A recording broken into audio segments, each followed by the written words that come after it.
Allez, aujourd'hui, nouveau podcast et je suis avec Olivier, alias Sentier de Bretagne, qui a parcouru le GR34 en 41 jours, 2140 km, plus de 28 000 mètres de dénivelé positif. J'ai vu que tu l'avais noté sur ton Instagram comme si c'était tout ça, tous ces chiffres étaient importants, impressionnants, du moins ils sont impressionnants quand même. On va en parler de ce beau GR34. Ça fait quand même pas mal d'épisodes maintenant que je vais avoir sur ce GR, parce que j'ai reçu Nicolas Van de Lensken que tu as croisé pendant l'épisode, enfin pendant ton épisode de cette aventure. Donc l'épisode 240 avec Nicolas. Comment vas-tu, Olivier? Ça va bien. Ça va bien. Voilà, ça fait bientôt 4 semaines que j'ai terminé. On n'a pas pu se joindre plus tôt, mais c'est très bien aussi. Ça me permet d'avoir récupéré un peu plus de ce défi très difficile, bien entendu. Ça va bien. Voilà, il fait beau par ici. Ouais, c'est ce que tu me disais. Toi, t'es dans le sud. Moi, là, on enregistre le 31 juillet et j'ai une pensée pour tous ceux qui sont en ce moment sur le GR34, parce que en Bretagne, c'est un peu la galère. Là, en ce moment, ça fait quelques jours qu'il pleut. Le mois de juin a été quand même beaucoup plus beau que le mois de juillet. Les pauvres qui sont en vacances en ce moment, j'ai une pensée pour vous. Voilà. Oui, moi j'ai eu beaucoup de chance, après à part quelques petits jours de pluie, mais vraiment j'ai eu essentiellement du beau temps. Donc voilà, je plains aussi les vacanciers en Bretagne et puis bien entendu tous ces randonneurs qui sont fort nombreux sur le sentier des Douaniers. Alors, est-ce que tu pourrais, j'aime bien commencer par ça, s'il te plaît, Olivier, te présenter? Je m'appelle Olivier Mével, j'ai 59 ans, donc je suis dans ma 60e année. Et moi, je suis marié, j'ai 2 enfants, je travaille à Perpignan, dans le sud de la France, Pyrénées-Orientales, mais je suis breton. Je suis breton du Finistère. Je suis né à Landerneau, Finistère. Et puis voilà, donc Ça a fait du bruit dans Landerneau, cette histoire, ou? un petit peu, on en parlera tout à l'heure. On a un petit peu, voilà. Et puis oui, c'est une très belle remarque. Et puis voilà, je suis fier d'être breton aussi, comme voilà, on peut l'être, comme toi aussi, j'imagine. Et puis voilà, après pour mon métier, j'ai quitté la Bretagne à l'âge de 26 ans. Donc voilà, j'ai mes racines bretonnes, j'ai de la famille toujours en Bretagne, et je remonte dans mon pays 2-3 fois par an. Et alors, qu'est-ce qui t'a motivé, au-delà de cette historique de breton que tu as, à entreprendre cette longue aventure de 41 jours sur la totalité du GR34? Il y a plusieurs points de motivation. En fait, comme tu disais, donc bien sûr le fait d'être breton, mais aussi d'être ultra trailer. Donc cette association coureurs et bretons, et pour aussi m'entraîner assez souvent sur le GR34 en Bretagne quand je remonte pendant mes vacances. C'était en fait une finalité, un but ultime en fait de ma carrière d'ultra trailer, puisque vu mon âge, j'ai commencé tôt. Voilà, je suis de l'ancienne génération des ultra trailers, puisque j'ai fait mon premier ultra il y a 18 ans déjà. Donc j'ai commencé en 2005, et donc ça fait 18 ans que je fais de la course comme je peux, avec un niveau qui n'est pas très très glorieux, mais c'est pas grave, et ça permet quand même de relever des défis, et donc de ce fait, beaucoup d'admiration aussi pour tous ces coureurs, et peut-être effectivement depuis la pandémie, qui se sont aussi donné des défis de faire des trail-off en dehors des circuits officiels. Et donc, par exemple, tous les défis off sur le GR20, sur le GR10 en 2020, c'était en 2021, le 5 juillet 2021.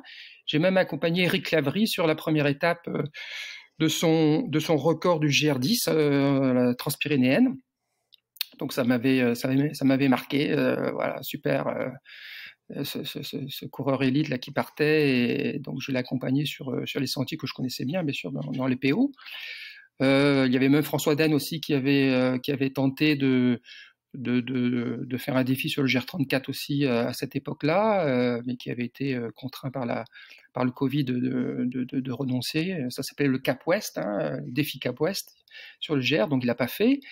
Et puis après, bien entendu, en 2021, il y a Jérémy Dédoué là qui a porté les bases effectivement d'un record sur le GR34.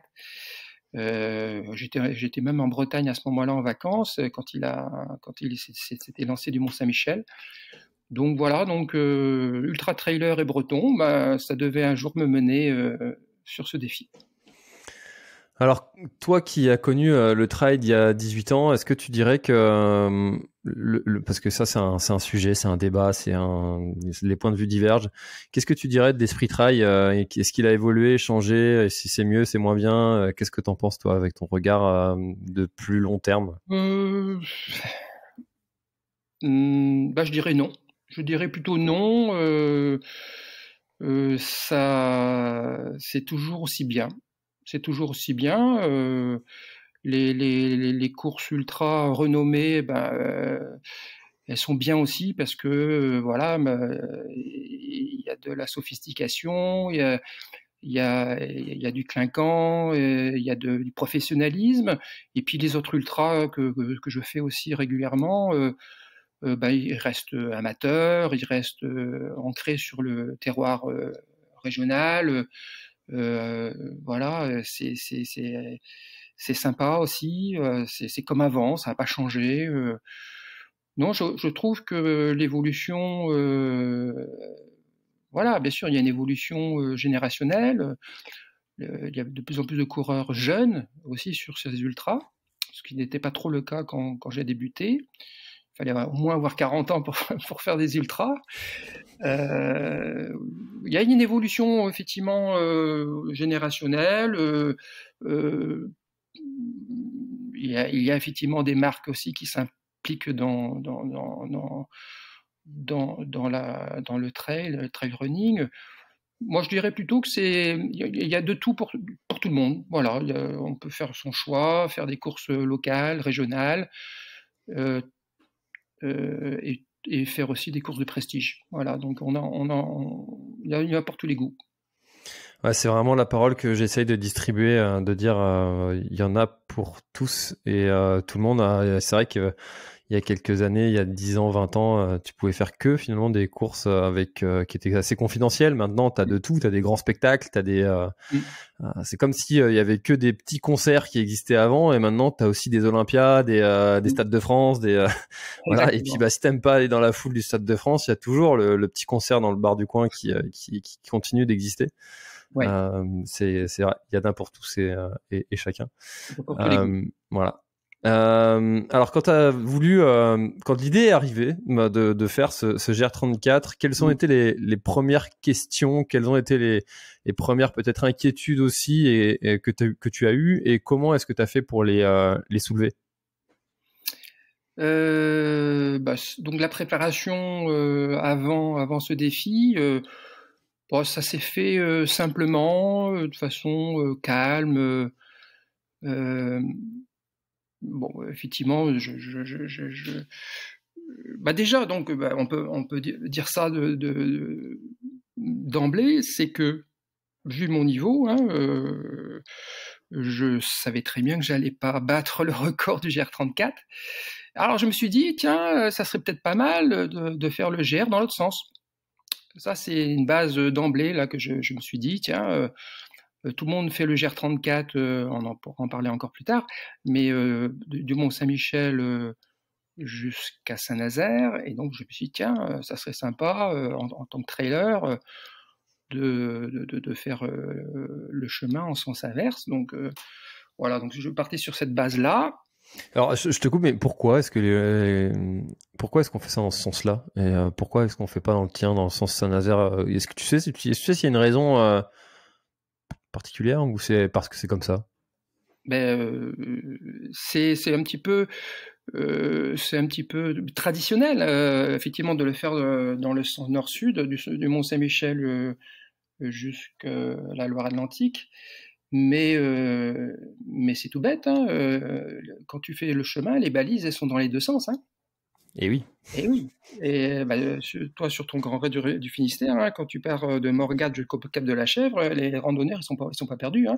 Ils ont les balises du côté de l'arbre ou de la pierre de leur côté. Donc effectivement, le GR34, il existe dans l'autre sens de façon naturelle.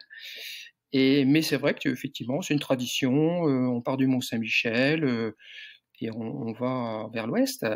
Mais non, le GR, il commence dans les deux sens.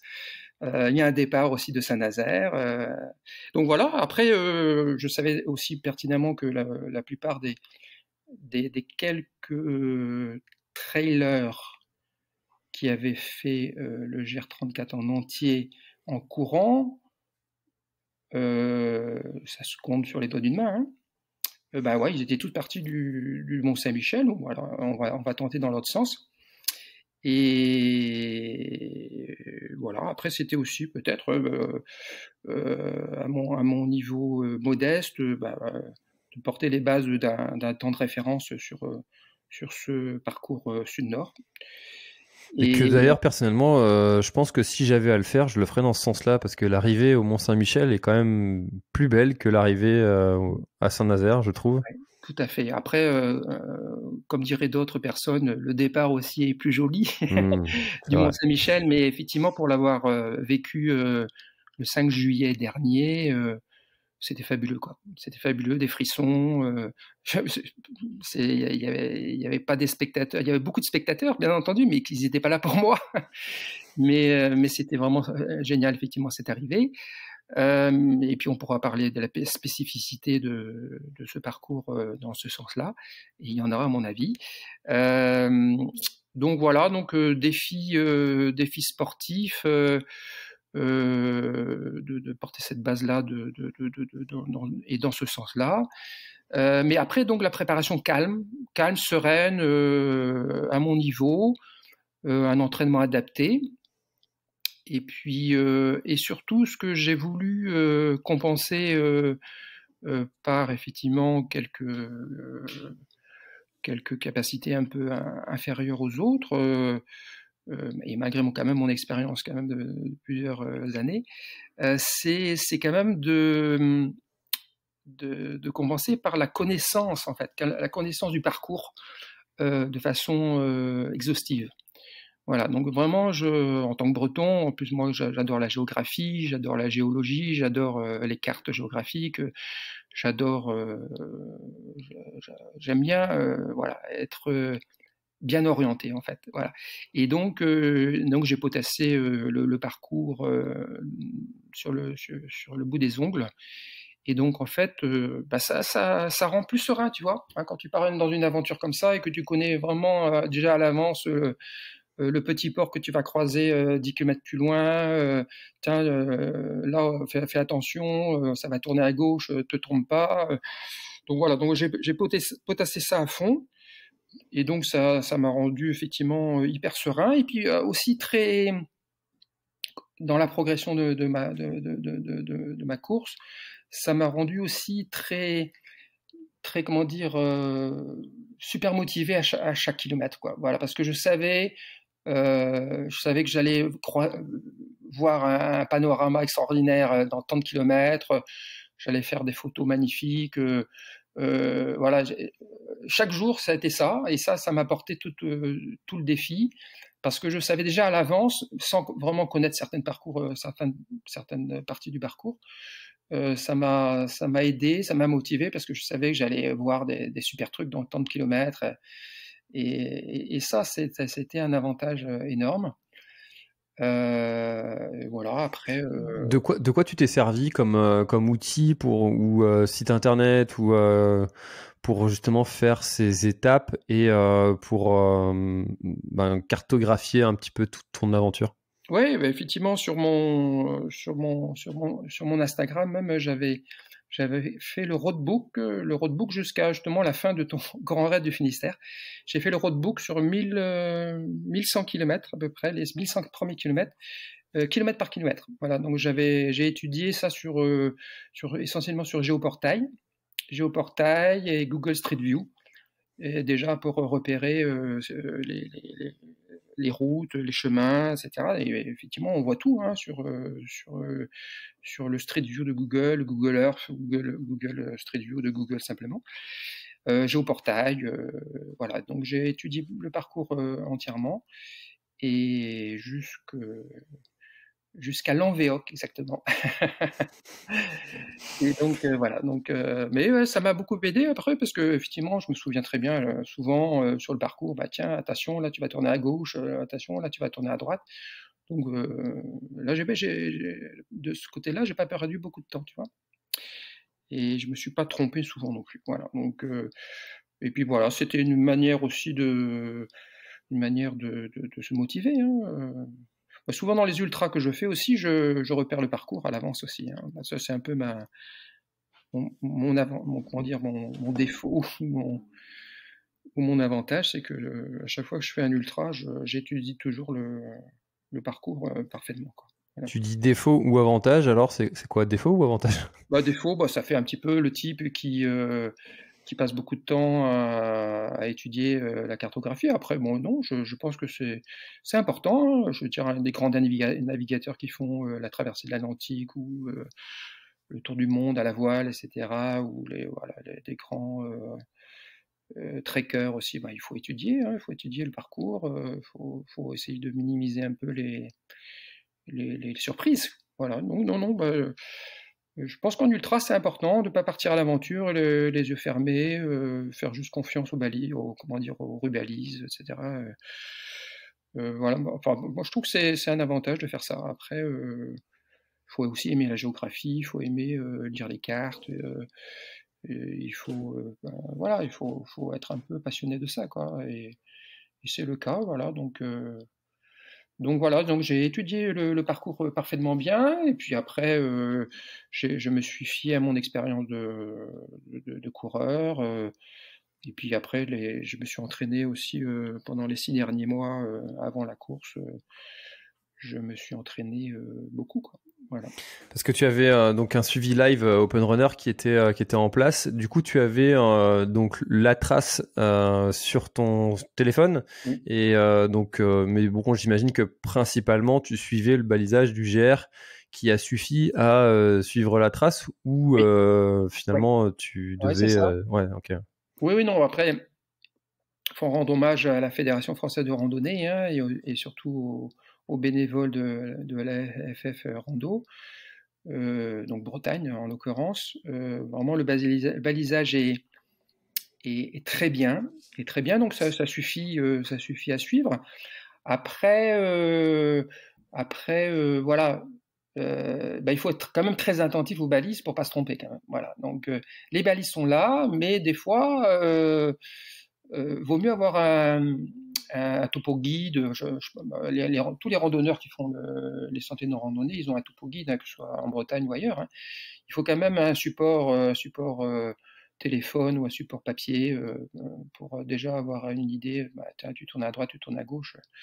Parce on peut vite se tromper parce que les balises sautent pas aux yeux parfois. Hein, donc voilà. Donc, Ouais, mais, puis tu es assez modeste sur ta performance, mais ça fait quand même 52 km par jour en moyenne. Et je pense qu'au bout d'un moment, avec la fatigue, la lucidité qui descend un petit peu, une balise ratée, c'est vite fait, quoi. eh oui, mais ça m'est arrivé. Ça m'est arrivé par fatigue,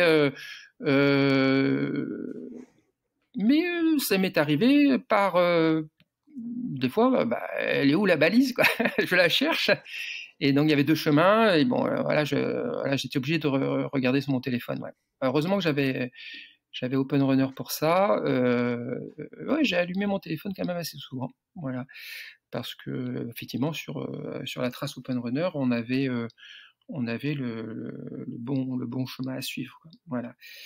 Et donc parlons effectivement d'Open Runner, hein.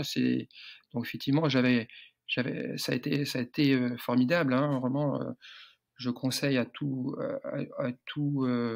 aventurier futur d'avoir un suivi de ce type, hein.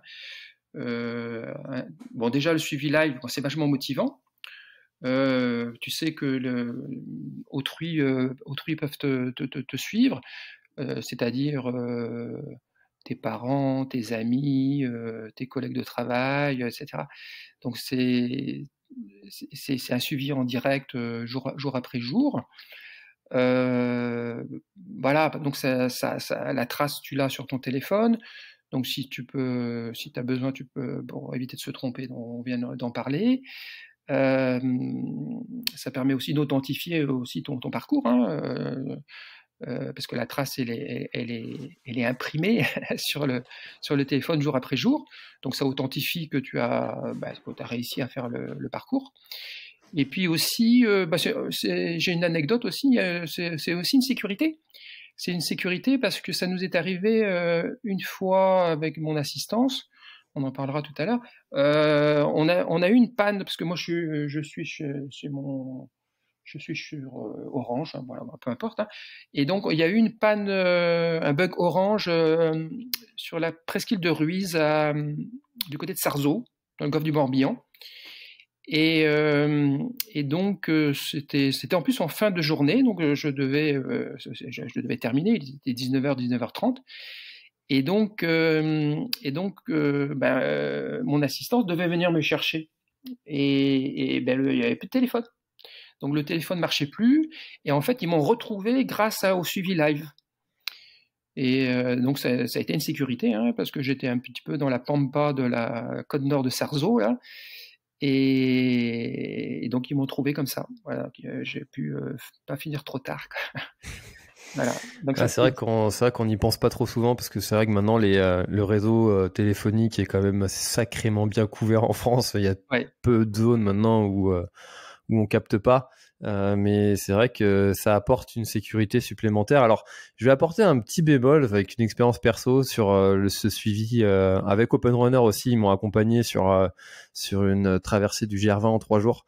Et en fait, on avait dû prendre un autre itinéraire que celui qui était prévu sur la trace qu'on avait prévue, pour des raisons, je sais même plus pourquoi d'ailleurs, hein, mais bref, on avait dû prendre un autre itinéraire. Et en fait, tout le monde était hyper inquiet de nous voir plus sur la trace. Tout le monde pensait qu'on s'était perdu, qu'on s'était trompé. Alors on parle pas de quelque chose de en 50 jours, donc ça va vite en fait. Tu t'écartes très vite de la trace que tu et du coup tout le monde était hyper inquiet.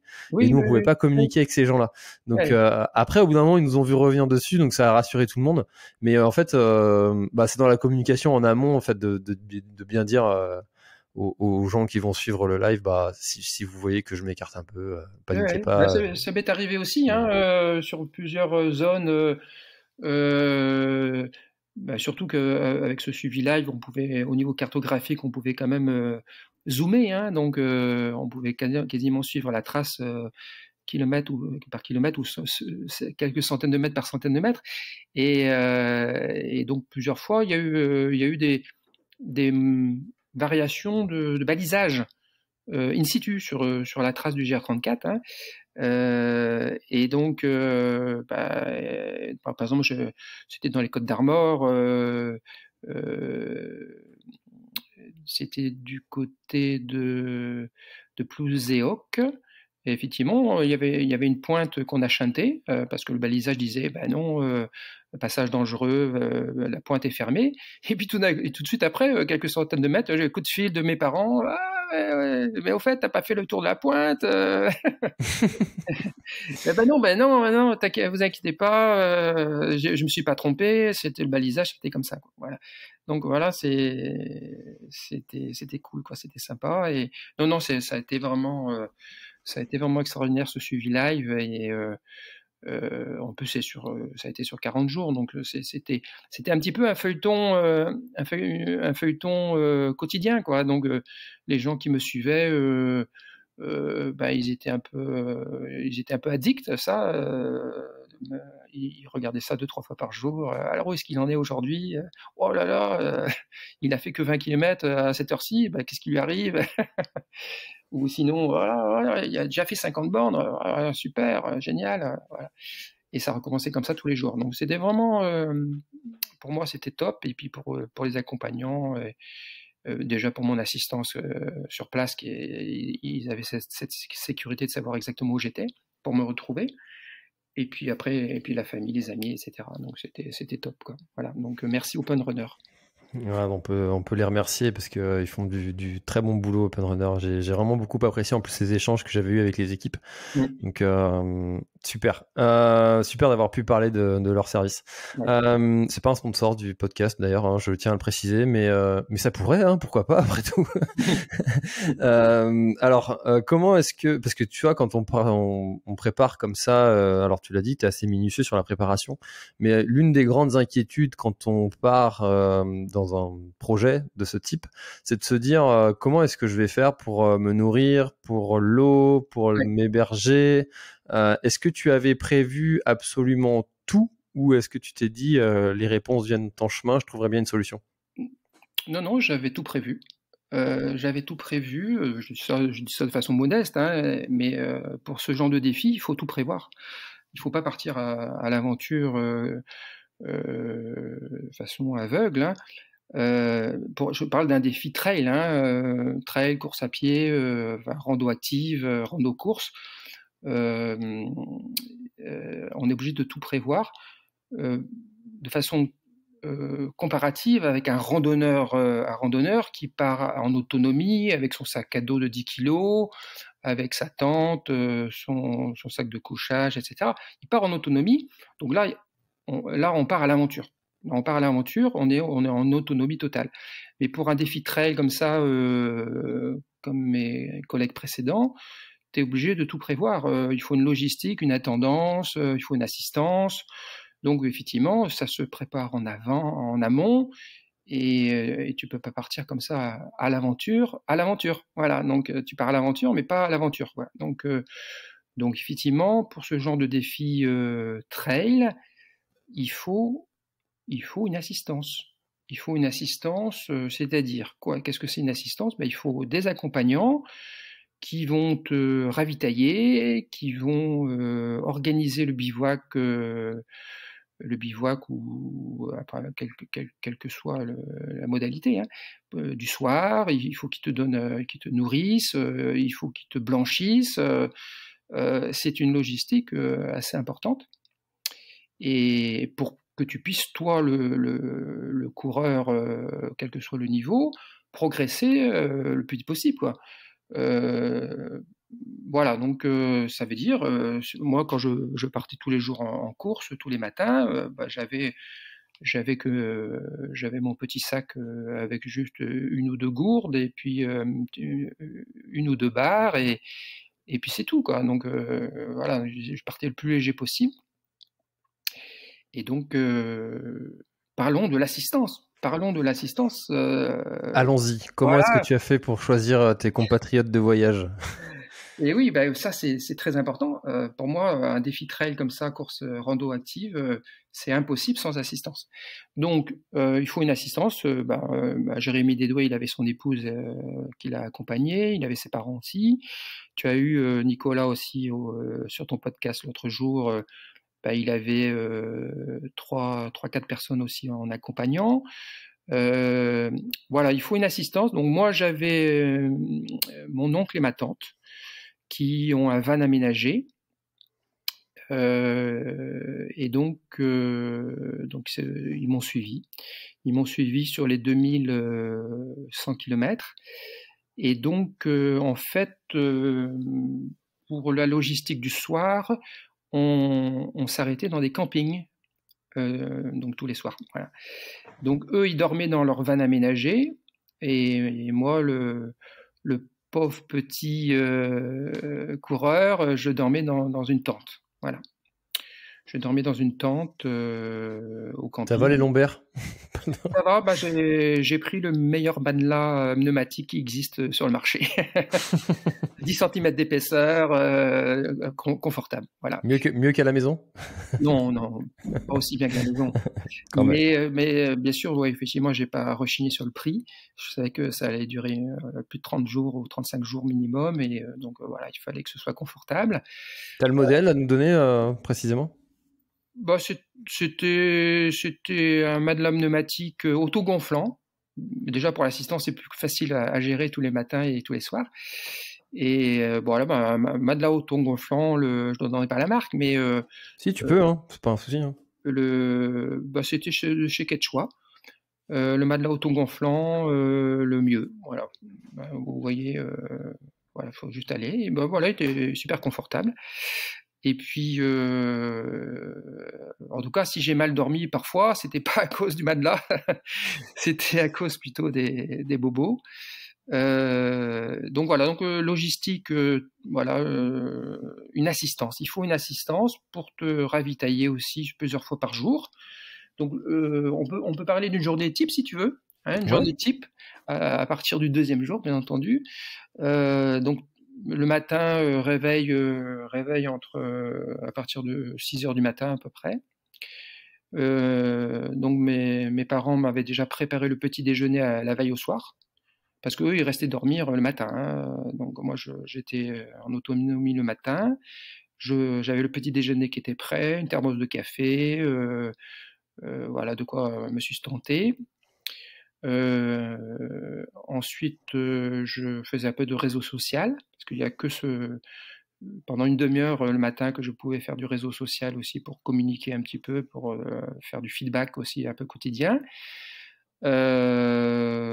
Préparation du départ,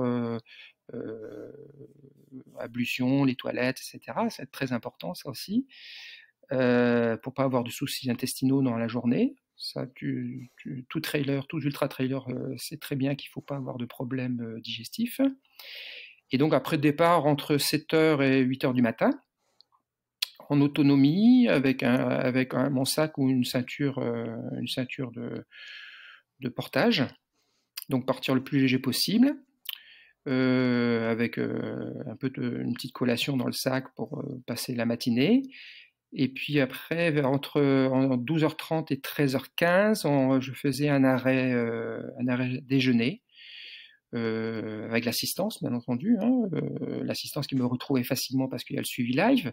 Bon, il y a le téléphone aussi pour dire, bah, tiens, au fait, vous me retrouvez à tel endroit, etc. Donc repas à 13 heures. Donc un bon repas, bien consistant, hein, parce que c'était important de recharger les batteries. Et ça a été étonnant aussi. Non, ça c'est une remarque aussi que j'aime bien faire.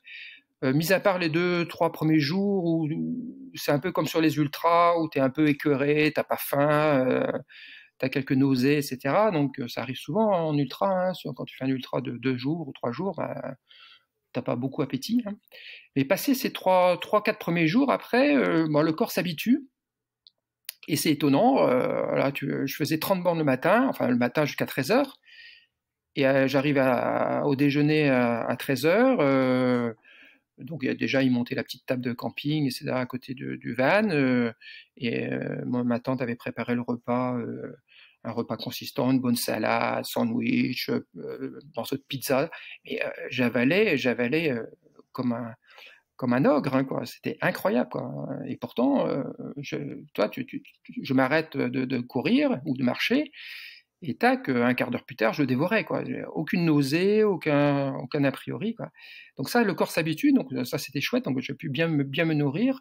Et l'après-midi, je repartais hyper léger, c'est-à-dire que je partais sans rien sur le dos. Voilà, je partais parce que je savais que l'assistance, mes parents pouvaient me suivre de 13h30 jusqu'à 17h, 17h30.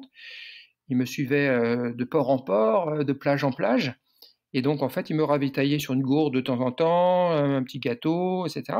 Donc, je partais léger, sans rien sur le dos. Donc, moins de transpiration, moins de déperdition hydrique, moins de chaleur, etc.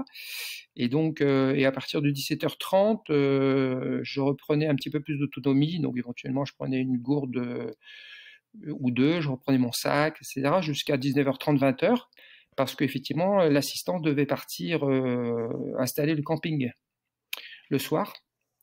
Et donc,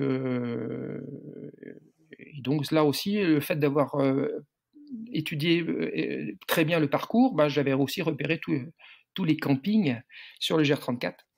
Et donc, je savais à peu près, tiens, au fait, là, vu ma progression aujourd'hui, bon, là, ce camping-là, je pense que ça sera trop loin. Voilà. Et puis, on va prendre celui-là plutôt, etc. Donc, je leur donnais les directives du camping adéquat. Et donc, ils installaient, ils allaient au camping. Et puis, moi, j'arrivais au camping après donc 50 km. Et tout était déjà installé. Voilà. Ouais, t'avais pas réservé à l'avance, quoi. C'était, parce que ouais, si jamais il y avait eu des petits soucis ou au contraire des moments de forme, tu pouvais adapter. Il n'y a pas besoin de réserver, hein, parce que c'était au mois de juin et les campings étaient loin d'être complets. Donc en juillet-août, c'est peut-être un peu différent, mais en juin, donc il n'y a aucun problème il n'y avait pas besoin de réserver. Voilà. Et donc là, j'arrivais à 20h. Douche, bien entendu, hein, très important, une bonne douche bien chaude et des habits propres. Et puis après, très important, le dîner du soir. Le dîner du soir, ben déjà pour recharger les batteries, hein. Et puis la convivialité. La convivialité du dîner du soir. Tous les soirs, c'était sympa. Un retour d'expérience sur la journée avec mon oncle et ma tante. Et puis on parlait aussi, on faisait un petit briefing pour le lendemain sur la journée à venir, etc. Donc après, ça a été un rituel tous les jours, tous les soirs, c'était un peu comme ça, et rythmé par des repas différents aussi tous les soirs. Et donc ça a été un peu une surprise parce que moi je suis un peu gastronome aussi, donc et puis on s'est fait des plateaux d'huîtres, on s'est fait des langoustines. On s'est fait des bons petits repas maison, quoi. Donc parce que dans le van, bon, il y avait une cuisine et tout ça, donc ils pouvaient faire la cuisine, ma tante pouvait faire la cuisine, donc c'était aussi super. Donc moment de convivialité tous les soirs. Donc pour eux aussi, c'était sympa aussi d'avoir ce moment convivial tous les soirs. Donc pour ça, c'était bien. Et voilà. Donc une logistique, une attendance. Il faut une assistance pour faire ce genre de défi. Donc nous, on avait choisi ce mode camping-car camping. Bon, malheureusement, le camping-car n'était pas assez grand pour que je puisse y dormir, moi. Donc Jérémy, il dormait dans son camping-car. Nicolas, il a dormi en chambre d'hôte. Voilà, donc j'ai entendu sur un podcast précédent, François, que toi, tu souhaitais un jour aussi faire le GR34. Forcément. Mais voilà, il faut une assistance. Voilà, ça, c'est impossible autrement. Voilà, Moi, en fait, en plus, je pense que ça me saoulerait de le faire tout seul, je suis pas quelqu'un de solitaire. J'aime bien partir à l'aventure, mais au bout de, je sais même pas combien de temps, mais j'ai jamais fait très très longtemps tout seul. Mais quand j'ai fait le GR20 en 5 jours, la deuxième partie, j'ai dû la faire tout seul parce que mon ami avait pas pu continuer. Malheureusement, les deux jours et demi que j'ai fait seul, j'étais content que ça se termine, quoi. Donc parce que le partage est quand même, voilà. amplifie l'aventure, quoi. Ouais, ça fait des moments inoubliables après, hein, effectivement. Non seulement le partage du soir, hein, au moment du repas, du dîner, mais aussi dans la journée, hein, les retrouvailles dans les petits ports, sur les bords de plage. Ça c'était cool. Voilà, c'est vraiment un partage super sympa. Donc voilà, donc dans la préparation avant le départ, ça s'est fait simplement, hein, c'était acté, la tendance, voilà, donc avec mon oncle et ma tante. Il faut avoir une chance aussi d'avoir un membre de sa famille qui possède ce genre de camping-car ou de van aménagé, hein, bien Moi, entendu. j'en ai un, alors ça va simplifier. Ouais, exactement. Voilà, parce que sinon à la location, c'est quand même pas donné, hein, donc sinon il faut avoir des sponsors, bien entendu, hein. Donc moi je partais off, hein, comme on dit, hein, non sponsorisé de HKZ. Donc voilà, donc ça compte, bien entendu. Et puis voilà, donc ça s'était acté sur ce problème d'attendance et de logistique.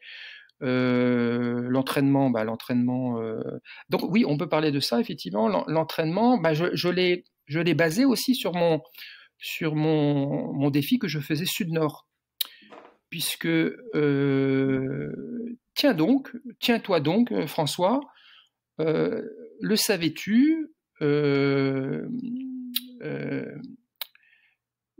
dénivelé total de la Loire-Atlantique et du Morbihan, ça fait 3760 mètres de D+, le même dénivelé que ton grand raid du Finistère. Je suis pas surpris parce que la Loire-Atlantique, c'est le département le plus plat de France. Et sachant que le Grand Raid du Morbihan, l'ultramarin, fait 1000 de D+, quand tu fais le 177. Ça me surprend pas plus que ça, mais je connaissais pas ce chiffre. Mais, voilà. Mais toi, ton Grand Raid, il fait 166 km. Et Loire-Atlantique-Morbihan, ça fait 665 km. Donc, en fait, tu n'as que 3700 D+, sur 665 km. Et donc, en fait, c'est pas plat, mais c'est presque plat. Voilà. Quand même, donc, en fait, j'ai basé mon entraînement sur ça. Voilà. J'ai fait aucun dénivelé. J'ai fait 6 mois d'endurance, 6 mois de course sur plat, etc., des sorties longues, etc., sur du plat. Et effectivement, arrivé au Finistère, donc 665 km plus loin, tu as quand même 665 km dans les pattes. Et puis, quand il s'agit après de commencer à faire un peu de D+, du côté de Clouard-Carnouët ou de Moëlan-sur-Mer, et puis plus loin sur le Cap Sizun, ça y est, tes jambes, elles sont formatées. Hein. Voilà. Donc le fait de faire Sud-Nord aussi, ça m'a un peu orienté sur mon entraînement. Voilà. Est-ce qu'il y a un moment dans tout ça, là tu nous donnes les belles lignes de cette aventure, mais est-ce qu'il y a eu un moment où t'en as eu marre, tu t'es dit mais qu'est-ce que je fous là, je mets le clignotant Pour être honnête, ça m'a effleuré l'esprit, mais pas plus que ça. Parce que honnêtement, peut-être que ça m'a effleuré un petit peu. Je me suis dit, parce qu'on n'a pas parlé des bobos encore. Les bobos, ils sont surtout venus en début de parcours. Et donc ça a été dur effectivement au début, et puis après ça m'a effleuré l'esprit comme quoi tiens, essaye d'arriver jusqu'au Cap Sizun au 1000e kilomètre, et puis peut-être que tu vas bâcher après, ça sera déjà pas mal, Olivier, 1000 km c'est pas mal, et voilà, tu verras quoi. Mais non, parce que en fait, et peut-être c'est le conseil que je donnerais aussi, en fait il faut vivre ce genre d'aventure au jour le jour. Voilà, au jour le jour, étape par étape, sans vraiment. Enfin, chaque soir, je ne savais pas trop bien non plus où est-ce qu'on allait s'arrêter non plus tous les soirs, mais je savais à peu près très bien qu'une étape faisait entre 45 et 55 km à peu près par jour. Mais c'était une expérience au jour le jour, et comme je t'ai dit tout à l'heure, j'étais avide de découvertes, de beaux paysages, avide de faire des belles photographies, de filmer aussi, parce que j'avais une caméra.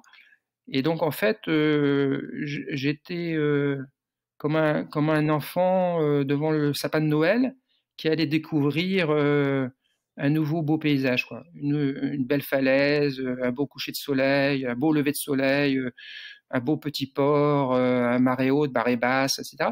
Donc en fait, c'était au jour le jour, kilomètre par kilomètre, et ça m'a fait avancer sans réfléchir au lendemain. Voilà. Et c'est comme ça que je suis arrivé de jour en jour, un peu plus loin, etc. Et ce qui est important aussi, c'est que dans ce genre d'aventure, tu n'as pas de barrière horaire. Hein. Tu n'as pas de barrière horaire qui te dit attends, stop, faut s'arrêter, tu rends ton dossard. Non, il y a des jours. Il y a des jours où je me suis arrêté parce que j'en avais ma claque. Hein, donc, c'est le plus faible kilométrage des 42 jours, hein, parce que c'est 42 jours, enfin, c'est 41 jours et 8 heures en tout. Le plus faible kilométrage, c'est 38. Donc ça, c'était 38 km, je crois que c'était au début. Et puis, une seule autre fois, je suis descendu sous le marathon, c'était un 41 avant le Cap Fréhel. Voilà. Donc sinon, après, quasiment plus d'un marathon tous les jours.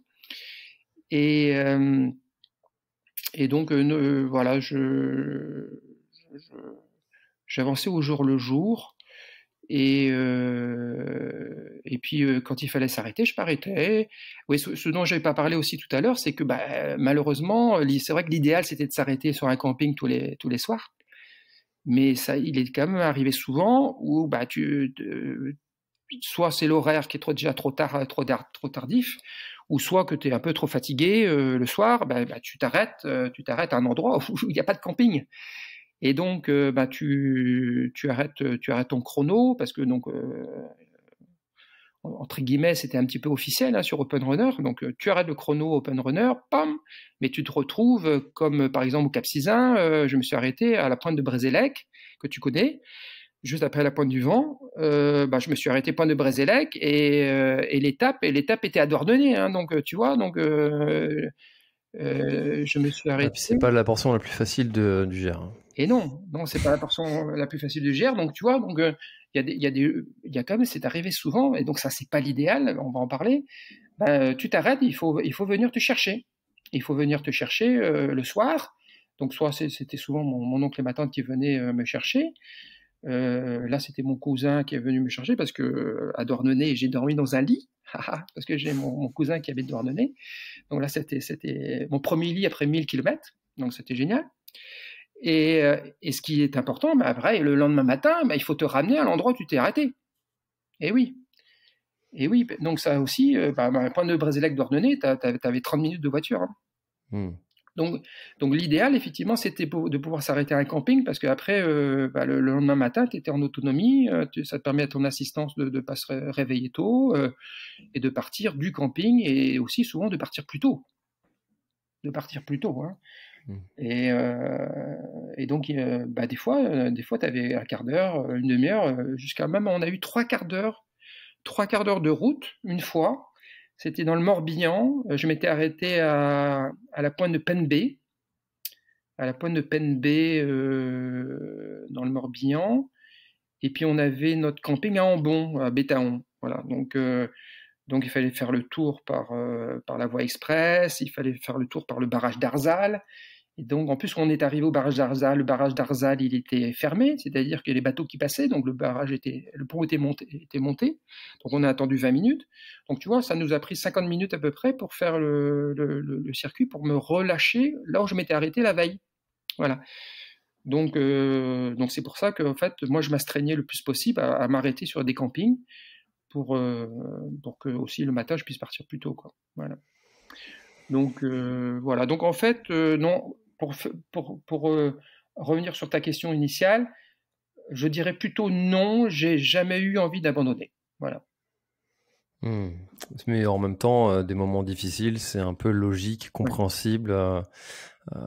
Est-ce qu'il y a eu des... j'imagine que oui, hein, je dis est-ce que, mais ma question est plutôt quels ont été les moments les plus mémorables si tu avais une ou deux anecdotes comme ça à nous partager, celles qui te viennent en tête immédiatement quand tu bon, ça sent déjà la question de la fin, ça.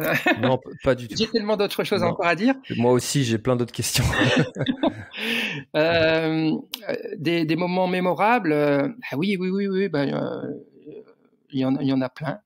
Il y en a plein, oui, bien sûr. Qu'est-ce que je pourrais dire moi, j'ai beaucoup apprécié. En plus, c'était assez, comment dire, waouh quand même, hein. Donc, rappelons que bon, Nicolas qui a battu le record du GR34 hein, en 25 jours et 8 heures, ben, on était tous les deux sur un suivi live Open Runner, hein, donc on était déjà, on se connaissait déjà par Open Runner interposé. Et donc, lui est parti 6 jours après moi. Donc, en fait, on était sur le sentier en même temps. Mais en fait, on est parti chacun dans le sens inverse, quoi. Il est parti de Mont-Saint-Michel et moi, je suis parti de Saint-Nazaire. Et on savait pertinemment que on allait se collisionner, quoi. On allait se percuter à un moment ou à un autre, quoi. Et ça a été fun parce que ce moment, je doutais aussi peut-être que ça allait arriver un jour, parce que peut-être que j'allais pas réussir à progresser aussi loin, etc. Et en fait, on s'est croisés. Donc pour moi, ça a été un moment fort, parce que c'était un moment attendu, tu vois. Et on s'est croisés au Cap Sizun. On s'est croisés au Cap Sizun sur la côte nord, donc la plus difficile en plus. Et donc moi, je venais juste de passer les 1000 km. Les 1000 km, et donc lui était à 1100 km. Il était à 1100 km de parcours. Et donc, et puis bon, gros coup de bol. Donc moi, quand je suis arrivé à l'endroit où on s'est croisés, bon, il y avait Jérôme, son vidéaste, qui était déjà là pour sur un coin peut-être assez difficile d'accès. Bon, tu connais bien le Cap Sizun, c'est pas si facile que ça de trouver un endroit proche avec un parking voiture pour accéder après au GR pour éventuellement donner assistance à ton coureur, quoi. Donc c'est pas facile. Et puis en fait on s'est croisé avec Nicolas juste à l'endroit en fait où Jérôme, son vidéaste et assistant, avait trouvé effectivement juste un endroit idéal pour faire le coin pique-nique pour Nicolas. Et donc pile poil, juste quand j'arrive, j'entends le drone, parce qu'il est en train de filmer avec le drone Nicolas, et j'entends le drone au-dessus des falaises de Poulan-sur-Mer. Et puis oh là là, je pense que ça y est, c'est bon, parce que j'avais regardé son open runner, je savais où est-ce qu'il était exactement. Et c'est bon, j'entends le drone, ça doit être Jérôme qui est en train de me filmer, etc. Et puis Jérôme qui me dit: ah Olivier, c'est toi, ouais, super, mais arrête-toi, il y a Nicolas qui est juste en bas de la crique, là il est en train de monter, etc. Donc voilà, donc on s'est, et voilà, et puis il était aussi dans un moment difficile, hein, mais je crois qu'il avait des problèmes de pied à ce moment-là. Et puis paf, donc on se collisionne. Comme disait Eric d'Open Runner, la collision est arrivée, et puis donc on a échangé après pendant une demi-heure sur son coin pique-nique. Donc ça a été un moment sympa. Et puis voilà, donc ça c'était top. Et après après chacun est parti dans son sens, bien entendu, pour poursuivre son chemin. Et les autres randonneurs que tu as croisés, ou les autres promeneurs, est-ce qu'il y a eu des moments où parce que c'est difficile, parce que il y a beaucoup de gens à se promener sur le GR, mais tu vois, un randonneur qui va croiser quelqu'un qui marche vite ou qui court, il en voit plusieurs, mais il n'a pas forcément conscience qu'il est en train de faire tout le GR. Quand tu as discuté avec 2-3 personnes comme ça, il y a eu des rencontres où les gens ils te disaient mais qu'est-ce qu'il fait lui? Oui, en fait, moi j'ai rencontré beaucoup de randonneurs, hein, donc effectivement dans ces cas-là, tu les croises en face de toi, parce que il faut dire, et comme on le disait tout à l'heure, la plupart des randonneurs font le trajet Mont-Saint-Michel nord-sud, quoi. Donc en fait, j'ai pas dépassé des randonneurs, c'est-à-dire les randonneurs j'en ai quasiment croisé aucun qui faisaient le sud-nord. Donc en fait, tous les randonneurs que je croisais, ils venaient en face de moi, et moi, comme je marchais vite ou que je courais, et comme j'en ai rencontré beaucoup, je me suis pas arrêté à chaque fois pour discuter pendant 5 minutes avec eux, parce qu'en plus on est chacun dans un sens opposé, donc on se croise assez vite, tu vois. Et donc, par contre, moi, systématiquement, je disais bonjour, parce que on les reconnaît, les randonneurs de GR34, hein, ils ont tous le sac à dos de 10-15 kilos, bien équipés, etc. Et donc, je mesurais le chemin aussi qu'ils avaient déjà parcouru parce que voilà, je savais d'où ils venaient.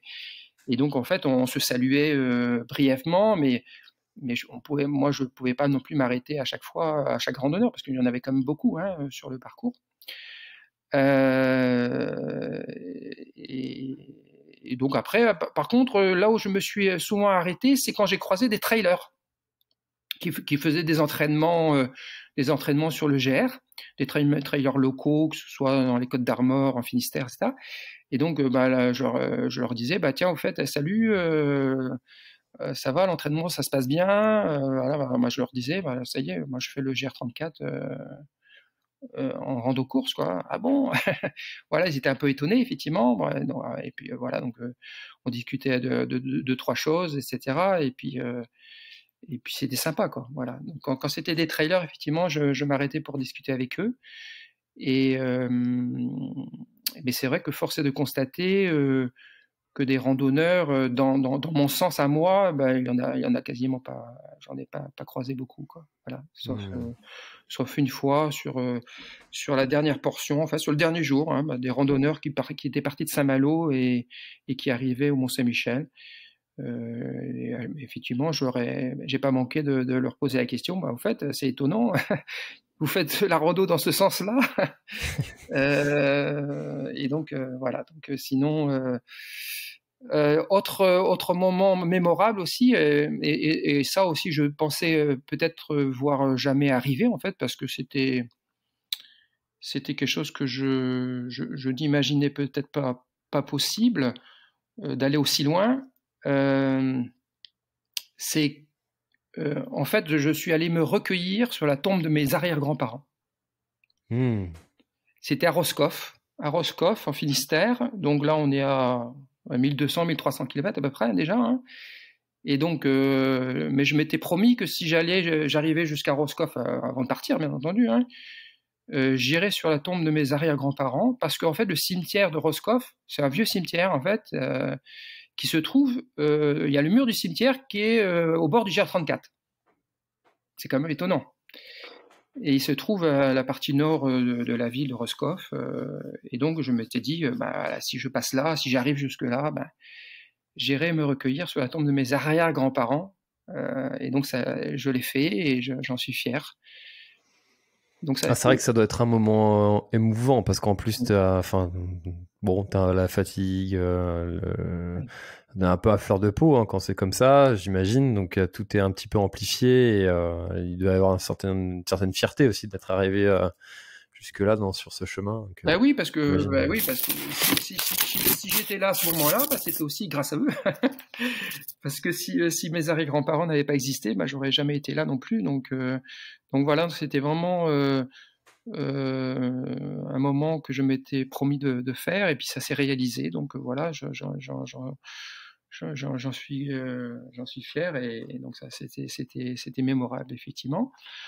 Qu'est-ce que je pourrais dire d'autre aussi? Se retrouver aussi à Vannes,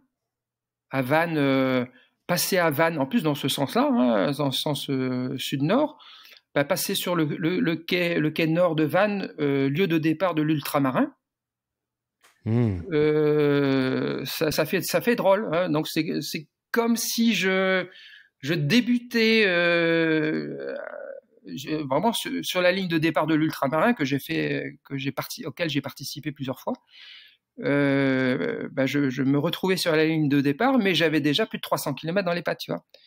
Donc et je partais dans le sens, encore que cette année ils l'ont fait dans l'autre sens, mais je partais dans le sens habituel de l'ultramarin, qui partait après vers Conlo, vers Arradon, Baden, l'Arbre Baden, etc. Donc ça fait un petit pincement aussi. Tiens, je me retrouvais au départ de l'ultramarin que je connaissais bien, et donc c'est comme si je commençais un ultramarin après 300 km déjà dans les jambes, quoi. Voilà, donc ça c'était cool aussi. Voilà, une petite anecdote aussi. C'est assez étonnant. Le GR34, maintenant on commence à le savoir. On prend une fois le bateau. tu sais, donc à Concarneau, Oui, on prend le bac. le bac, ouais. On prend le bac du passage, exactement, qui mène à la ville close de Concarneau. Sur 20 mètres, mais on prend le bateau. Voilà, c'est étonnant. Il y a un moment où on marche pas, on court pas, on prend le bateau. Et donc, j'arrive à Concarneau. Et à quelques centaines de mètres du bac, je vois des touristes qui s'en allaient, quoi. Donc je me dis, tiens, ils viennent de descendre du bateau probablement. Oh là, dépêchons, je me mets à courir, et j'arrive juste pile poil au niveau du bac. Et il allait repartir pour aller chercher les clients à la ville close en face. Et boum, j'arrive juste à son départ. Ah, stop, je monte. Ok, vas-y, montez. Et j'étais tout seul. Donc, c'est-à-dire que je suis arrivé au bac et j'ai attendu 0 seconde pour prendre le bac. Ça, c'est top. Bon, après, on n'est pas à une minute près hein, dans ce genre de défi, bien entendu, hein, mais c'était cool hein, de ne pas avoir à attendre. Et puis, en plus, j'étais tout seul dans le bac. Voilà, 0 personne. Donc, j'ai traversé tout de suite. Moi, effectivement, comme tu dis, ça prend 5 minutes.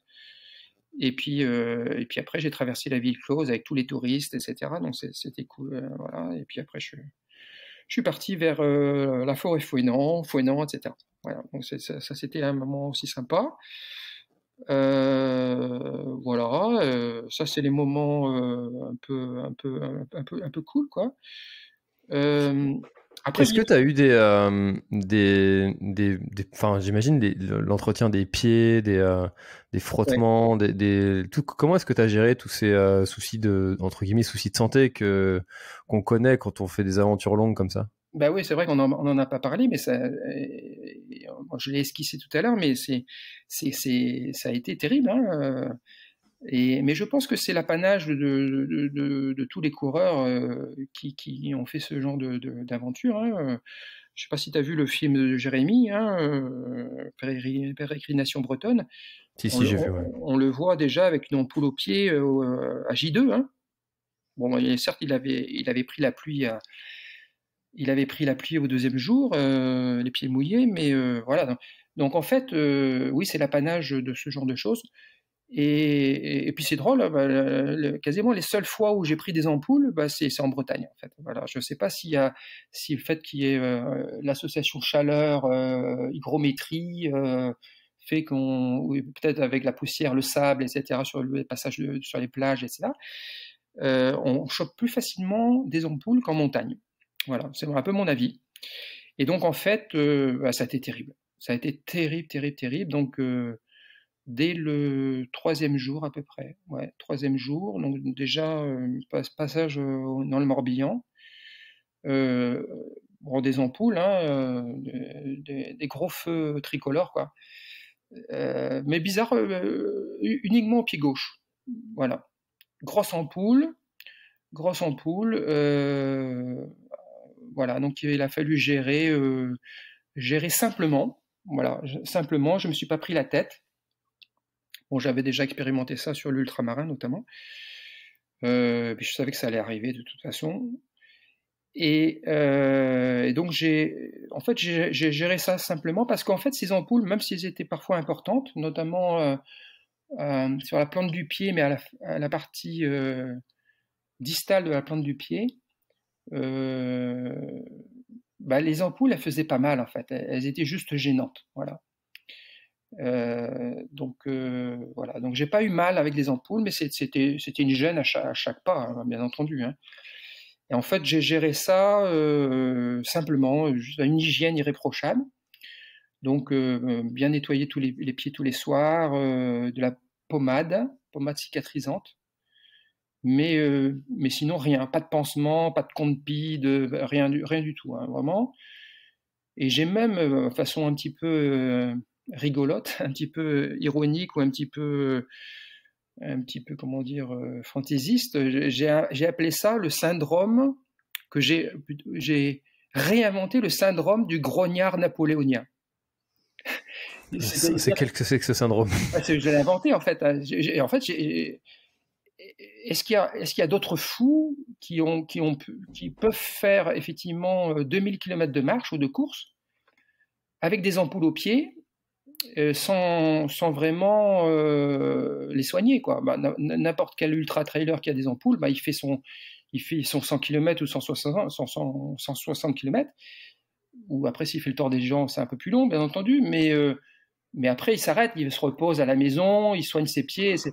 Et puis ça finit par cicatriser. Mais non, quand tu fais un défi de GR34 ou d'autres qui est aussi long, tes ampoules, tu vis avec, quoi. Tu vis avec et tu peux pas, tu es obligé d'attendre que ça évolue de façon naturelle, quoi. Et donc le syndrome du grognard napoléonien, c'était un petit peu, je me dis tiens, j'imagine les grognards de Napoléon qui sont partis du camp de Boulogne en 1805 pour aller à Austerlitz, ils ont fait 1000 km ou 1200 jusqu'à Austerlitz. À l'époque, ils n'avaient pas des Oka impériales ou des Salomon maréchal, hein. Ils n'avaient que des vieilles chaussures. Je ne sais pas ce qu'il y avait comme bottines à l'époque, et puis ils devaient avoir des sacrées ampoules aussi, hein, en marchant, hein. Donc et puis ils continuaient à marcher, et puis ils les soignaient pas. Ils n'avaient pas de NOC, ils n'avaient pas de Compi, ils n'avaient pas de pansement, etc. Et puis ils continuaient à marcher avec leurs ampoules, et puis ça finissait par guérir ou cicatriser, etc. Je l'ai expérimenté. J'ai expérimenté cela. Bon, je te dis, j'ai juste mis que de la pommade. Et après, une hygiène bien sûr impeccable, hein, changer de chaussettes régulièrement, etc. Et en fait, les ampoules finissent par cicatriser. Même que tu entretiens l'inflammation, tu entretiens l'irritation permanente, parce que tous les jours, c'était 50 bornes, et ton ampoule qui était grosse de 3-4 cm² sur la pointe du pied gauche, au bout de 15 km, au bout d'une quinzaine de jours, elle avait fini par cicatriser.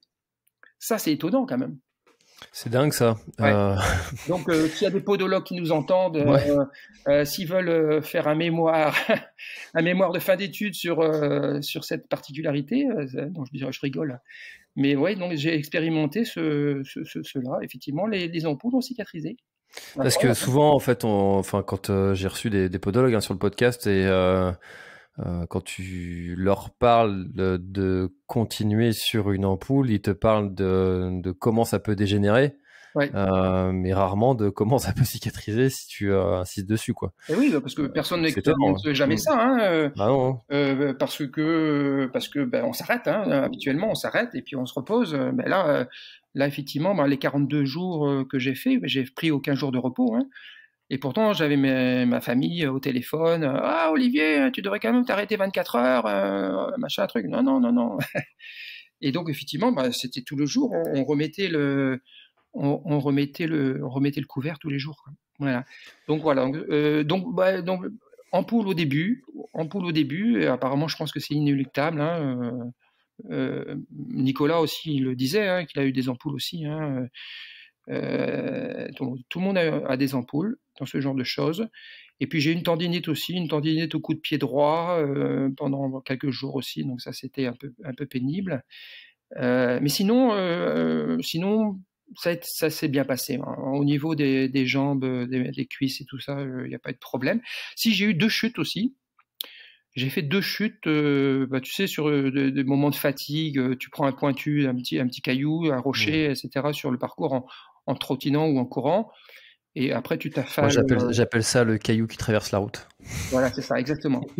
Ça m'est arrivé 2 fois, et donc 2 bonnes chutes, tu vois, parce que avec la célérité de la course ou la marche rapide, voilà, et puis la fatigue, là, tu te prends, tu tombes avec les mains en premier, le bras, donc et puis écorché, bien écorché, tu vois. Et même la deuxième fois, c'était à Landunvez en Finistère. Et là, je suis bien tombé. Là. La deuxième fois, je suis bien tombé. J'ai même eu peur de me casser une côte, hein, donc c'est pour te dire. Donc, mais bon, j'ai fait mon auto-diagnostic un petit peu, et mon check-up, et bon, puis finalement, c'était pas si grave que ça. Et alors sur ton équipement, sur ta façon de faire et de gérer, est-ce qu'il y a des choses que tu aurais fait différemment si tu avais su, ou est-ce que tu changerais rien?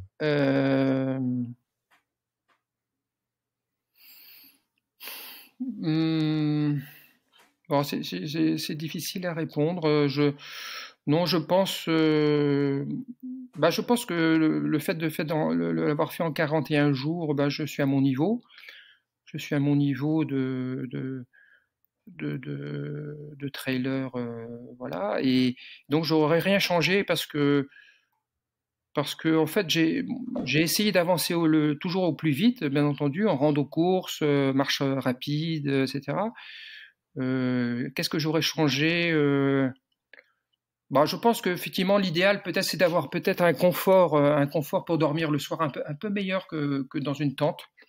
Je pense que l'idéal, effectivement, c'est d'avoir quand même une couchette un peu plus confortable dans un camping-car ou dans un van. Ça, à mon avis, ça serait peut-être ça l'idéal à changer. Bon, sinon, il y a d'autres coureurs qui ont des chambres d'hôtes le soir, pour ne pas citer notre ami. Voilà, donc effectivement, c'est vrai que mon confort nocturne n'était pas extraordinaire, même si j'ai quand même évité les grosses pluies, etc., l'humidité, donc il a quand même fait plutôt beau tout le parcours.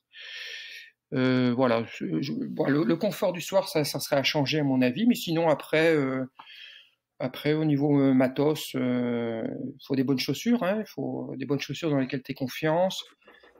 Il faut. T'en as utilisé combien de paires? Moi, j'en suis parti avec 4 paires. 4 paires, et donc j'ai surtout couru sur 3. 3 paires, il faut ça, c'est un minimum, hein, parce que si tu t'attrapes de la pluie, tu as les chaussures mouillées. Si tu malheureusement parce que parfois il y a des marées hautes, etc. Donc tu peux avoir aussi des pieds dans l'eau de mer de temps en temps, ça peut arriver. Donc après tu as les chaussures mouillées et puis elles mettent 2-3 jours à sécher, hein. Donc là il faut avoir des paires de rechange. Donc voilà, donc minimum 3 paires. Après du matériel d'ultra classique, hein, un bon t-shirt technique. Voilà. Ce que je recommande. Le bon matériel, c'est celui qu'on connaît, comme on dit. Ouais, celui qu'on connaît habituellement, avec lequel on a l'habitude de courir. Et ah oui, l'erreur que j'ai faite, c'est que en fait j'avais la ceinture de portage, hein, pour ne pas citer la marque. Et en fait, je l'avais depuis. Tu peux citer des marques, hein, c'est pas un problème. Hein. Ouais, c'est une ceinture Compressport, super ceinture. Et en fait, je l'avais dans mon matériel. Et en fait, l'erreur que j'ai faite, c'est que finalement, manque de clairvoyance. En fait, pendant effectivement les 2 tiers du parcours, en fait, je partais tous les matins avec mon sac à dos. Et donc, en fait, le sac sur le dos, donc tu transpires davantage, etc. Donc, c'est toujours un peu plus gênant. Et je me suis rendu compte que finalement, sur la dernier tiers du parcours, je suis parti le matin qu'avec ma ceinture de portage, dans laquelle je pouvais mettre une gourde, des barres, le téléphone, et ça me suffisait. Voilà, ça me suffisait parce qu'après l'assistance, je pouvais même la retrouver à 11h du matin. Et en fait, courir ou marcher rapide sans rien sur le dos, ça c'est super confortable. Voilà. Tu transpires moins, donc tu perds moins d'eau aussi, tu te déshydrates moins, et c'est super confortable de pas avoir de sac. Donc j'ai fait cette erreur parce que pendant pas mal de temps, j'ai eu le sac le matin et j'ai pas eu cette clairvoyance de prendre ma ceinture. Voilà, donc ça je recommande dans un défi trail comme ça. Avec une assistance, c'est de partir juste avec la ceinture. Voilà. Et une bonne veste imperméable. Parlons des pluies. Oh bon sang de bonsoir. 5 jours de pluie. 5 jours de pluie. Une fois dans la première pluie dans le sud Finistère. Ça veut dire 14 jours de soleil, je dirais plutôt de canicule. Les 14 premiers jours de soleil. Donc ça n'a pas aidé non plus à appréhender le début du défi. Donc fatigue, chaleur, déshydratation, les ampoules, etc., etc. Donc 14 jours de canicule, hein. Vraiment, c'était l'après-midi. Bon, il faisait 27-28 degrés à l'ombre, non, mais quand tu es en plein soleil sur les plages et avec la réverbération, là tu es à 35-40 là. Non, c'était chaud. Et donc premier orage à Tréguin entre Trévignon et Poudouan. Alors gros orage, et en plus j'étais parti sans ma veste parce que mince, la veste, j'ai pas envie de la prendre. En plus, quand je suis parti, il pleuvait pas. Et donc là, gros orage, oh là, j'ai pris la sauce. Moi, en arrivant à Concarneau, j'étais trempé. Deuxième pluie à Paimpol, en face de l'île de Bréa. Là, j'ai pris la sauce aussi. Oh, la sauce bien mouillée. Mais là, j'avais ma veste. Et en fait, c'était quasiment la première fois que je testais ma veste de la même marque qui te sponsorise, Simalp. Une belle veste. Merci Simalp. Qui m'a sauvé la vie. Ouais. Et ben moi, ça m'a pas sauvé la vie, mais ça vraiment, je l'ai testé pour la première fois parce qu'à chaque fois que j'ai fait des ultras, j'ai eu beaucoup de chance. À chaque fois, il a fait beau sur des ultras à Chamonix, au Val d'Aran, et même par chez moi, hein, le 100 miles sud de France, etc. Donc à chaque fois, j'ai de la chance, il fait beau. Donc on a toujours la veste dans le matériel obligatoire, mais je m'en suis jamais servi. Et là, oui, en Bretagne, elle sert au moins une fois quand même. Et donc là, j'ai testé pour la première fois à Paimpol. Et c'est cool. Voilà, c'est cool. C'est bien imperméable. Bon, j'avais le pied mouillé, bien entendu, le short mouillé, mais le haut du corps bien à l'abri. Troisième pluie à Planguenoil, quatrième pluie à Saint-Malo, et donc l'avant-dernier jour. Alors t'es au 40e jour du défi et tu prends la saucée de ta vie. La saucée de ta vie, t'es à Pointe du Groin. Je sais pas si tu connais à Cancale. La Pointe du Groin. En plus, les falaises sont pas faciles. Tu te dis que tu es arrivé à la Pointe du Groin, ça y est, c'est bon, tu es terminé, tu es arrivé, c'est facile. Eh ben non, entre la Pointe du Groin et Cancale, c'est compliqué. C'est compliqué, c'est beaucoup de dénivelé, des montées-descentes. Et là, tempête. Tempête à la Pointe du Groin. Heureusement, j'étais côté est de la Pointe du Groin pour aller vers Cancale, mais j'ai pris la sauce. Vraiment le gros orage. Donc, sur Insta, j'ai posté quelques vidéos sur ça. Et donc, les chemins, c'était des ruisseaux. Tout d'un coup, les chemins sont transformés en ruisseaux. Voilà. L'orage de montagne, quoi. C'est ça, l'orage de montagne sur les huîtres de Cancale. Et donc, vraiment trempé. Et en plus, c'était incroyable. C'était l'avant-dernier jour, quoi. Tu te dis, super, t'es presque arrivé, ça y est, youpi, tu termines ton défi. Et ben non, jusqu'au bout, tu prends la grosse pluie, la galère d'ultra trail, quoi. On avait notre ami l'autre jour récemment sur ton podcast là qui parlait de gros orages au Val d'Aran là. Voilà, c'était Florent Beaufils. Ouais, Florent. Bonjour Florent. L'épisode 243. Et bon, voilà, sans aucune commune mesure avec ce qu'il a vécu, mais quand tu te retrouves quand même entre la Pointe du Groin et Cancale sur les falaises et que bien sûr il n'y a plus un seul randonneur, tu es tout seul quand il y a une grosse pluie comme ça. Et que tu te retrouves sur des chemins un petit peu de falaise et avec la grosse pluie, il y a du vent en plus, t'es un peu, t'as un peu les chaudes-côtes quand même, hein, effectivement. Tu te dis, putain, l'avant-dernier jour, excusez-moi un petit peu du langage, mais t'es pas épargné, quoi, jusqu'au bout, quoi. Voilà. Et donc, juste aussi, l'anecdote, c'est que après Cancale,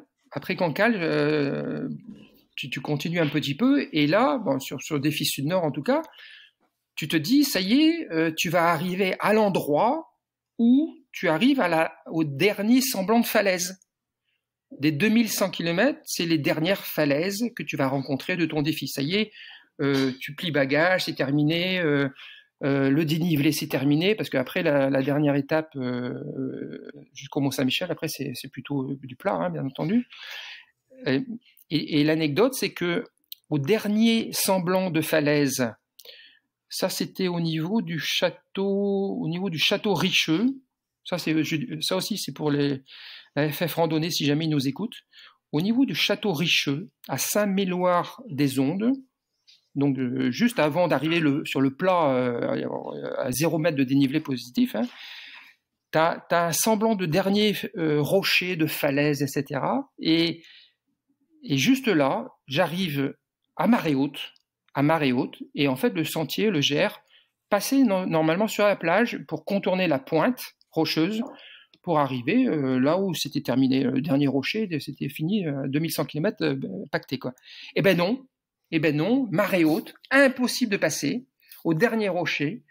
Et en plus, il n'y a pas de balisage de substitution. C'est-à-dire que tu te retrouves à cet endroit, marée haute, pour franchir ce passage, bah, tu peux pas.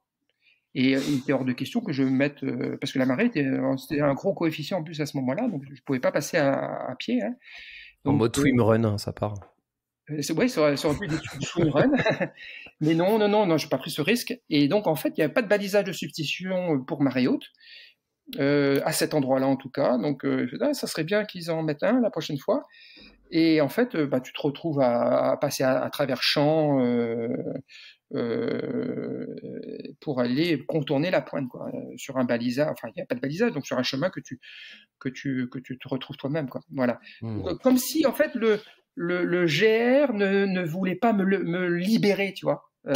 Sur le dernier mètre de la dernière falaise, non, Olivier, je te retiens, tu passes pas, interdit, non. Pas de libération, tu vois.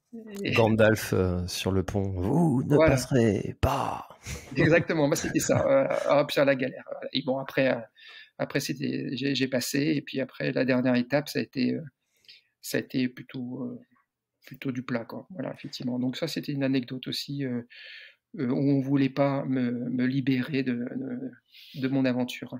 Qu'est-ce que tu as appris sur toi et comment est-ce que cette expérience va influencer ta vie future? Bah, je pense que c'est plutôt comme un aboutissement, en fait. Hein.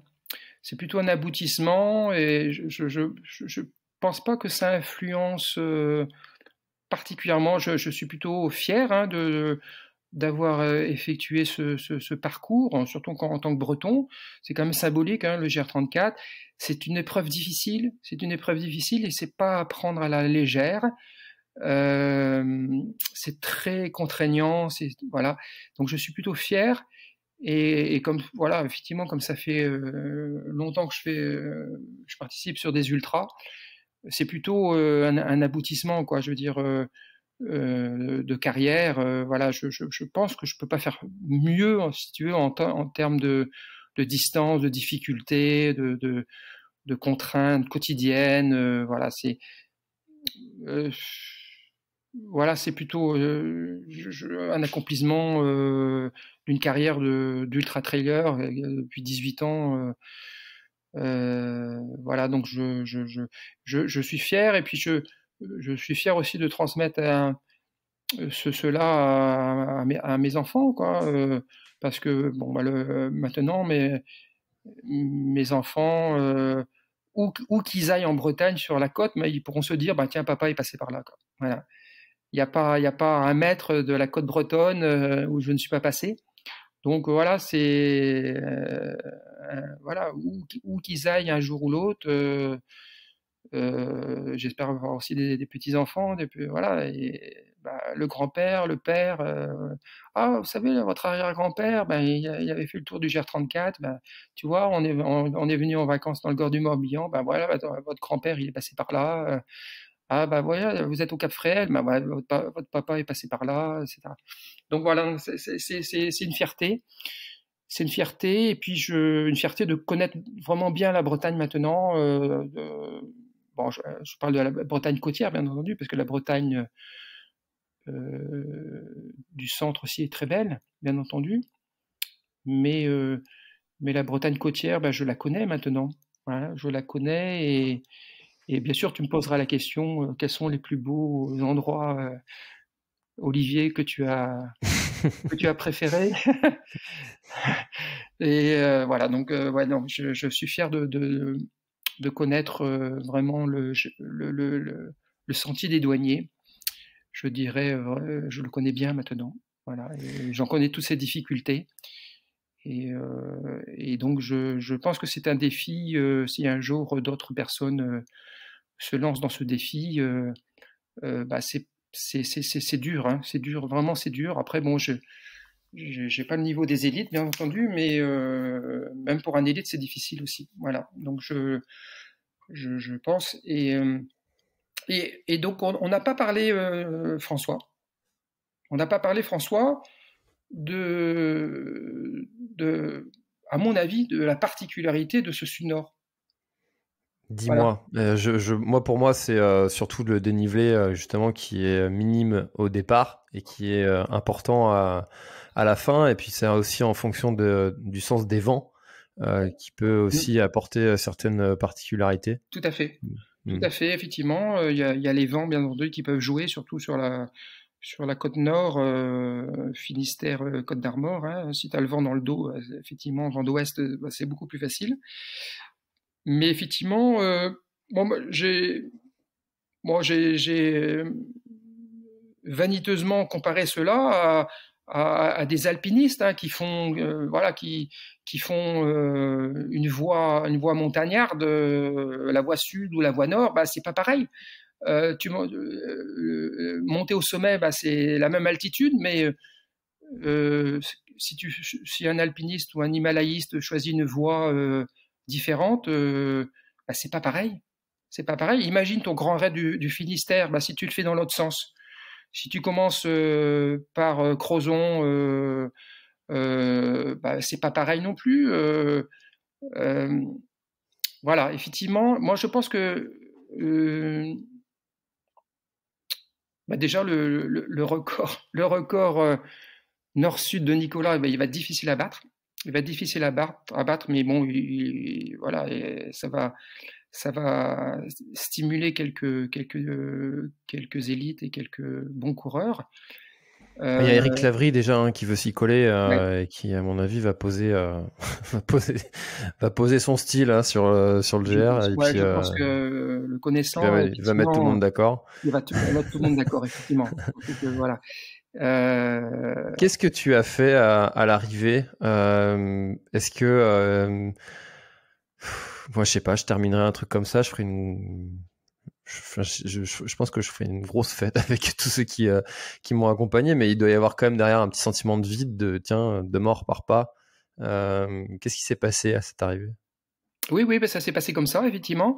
Donc, arrivé au Mont-Saint-Michel, bon, j'avais effectivement des membres de ma famille.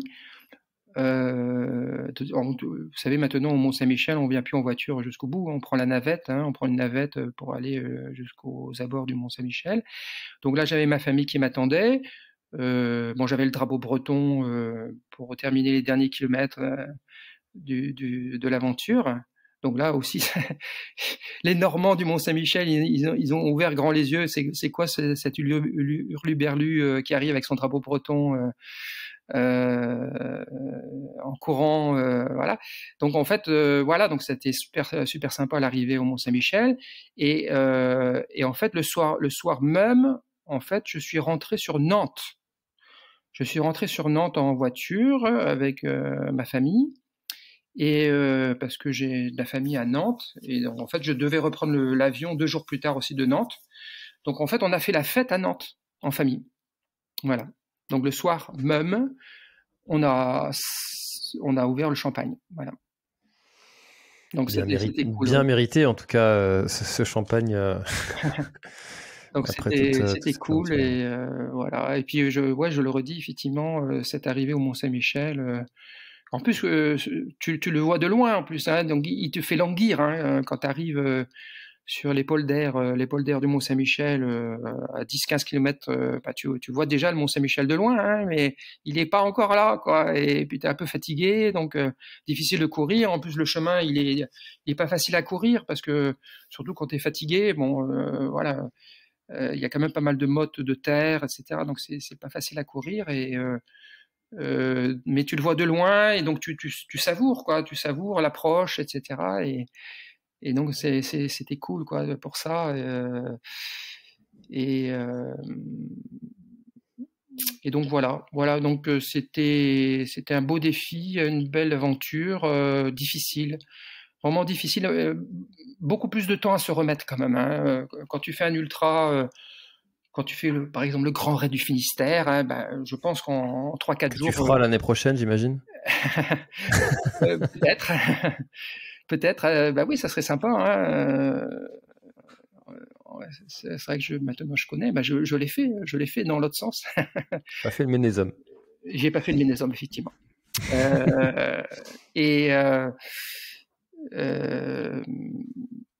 Oui, donc généralement quand on fait un ultra, au bout de 3-4 jours on récupère, mais là il te faut 3-4 semaines pour récupérer, quoi. Là, c'est long, c'est difficile à récupérer, voilà. Donc en plus moi j'ai mis 40 jours, donc j'ai pas mis que 25 jours. Donc voilà, donc c'est un peu comme les ultra trailers dont je fais partie, sans grade, qui sont plus habitués des barrières horaires délicates ou des serre-files. Quand tu fais des ultras en 2 fois plus de temps que les élites, c'est vrai que tu passes 2 fois plus de temps sur le parcours.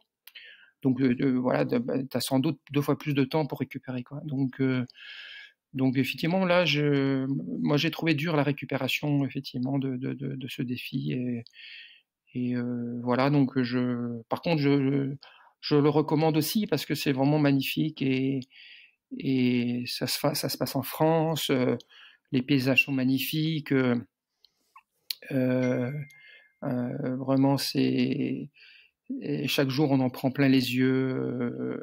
Même moi qui suis breton et que je connaissais quoi un bon tiers quand même déjà du parcours pour l'avoir déjà visité, j'étais quand même en émerveillement permanent, quoi. Et c'est vraiment fabuleux, quoi. J'ai fait des belles photos, des souvenirs plein la tête, quoi. Donc en plus dans ce genre de défi, tu te lèves parfois tôt, tu te couches tard, enfin tu finis tard, donc tu as des levées de soleil, tu as des couchers de soleil, donc c'était vraiment une pétillance des pupilles permanentes. Ouais, c'était super. Et donc il nous faudrait 1 heure de plus pour citer tous les coins waouh que j'ai découverts. Eh ben, je te propose de faire un épisode 2 parce que moi, je vais devoir te laisser parce que je suis de garde à 20h et là, il est 19h40. Voilà, je suis désolé. Et c'était passionnant, c'est fascinant et c'est pas déconnant. Hein. Tu vois, j'avais encore pas mal de choses à te poser comme question et je te propose qu'on fasse réellement un épisode 2 pour que tu nous parles de toutes ces choses que tu as encore envie de partager parce que je sens qu'il y en a encore pas mal des choses que tu as envie de partager. Et moi, j'avais aussi des questions. Donc, je reste un peu sur ma faim.